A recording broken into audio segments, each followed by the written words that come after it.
Hello friends, post আপনাদের সকলকে স্বাগতম। এই ভিডিওর মাধ্যমে জানব ভারত এবং ইংল্যান্ডের মধ্যকার 5 ম্যাচের টি-20 সিরিজের দ্বিতীয় টি-20 ম্যাচটির সময়সূচি।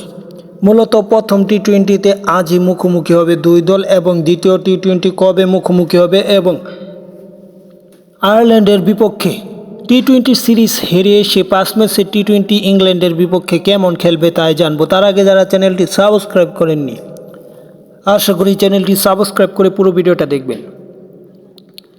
ভারত এবং ইংল্যান্ডের মধ্যকার টি-20 সিরিজের দ্বিতীয় ম্যাচটা মূলত অনুষ্ঠিত হবে 4ই জুলাই। বর্তমান আজ 1 জুলাই এবং 4 জুলাই এই ম্যাচটা অনুষ্ঠিত হবে এবং এই ম্যাচটাতে দুই দল কোন সময় মুখোমুখি হবে? বাংলাদেশ সময় এবং ভারত সময়। ভারত সময় মূলত সন্ধ্যা 7টায় দুই দল একে অপরের মুখোমুখি হবে 4ই জুলাই এবং বাংলাদেশ সময় মূলত সন্ধ্যা 7টা 30 মিনিটে দুই দল একে অপরের মুখোমুখি হবে।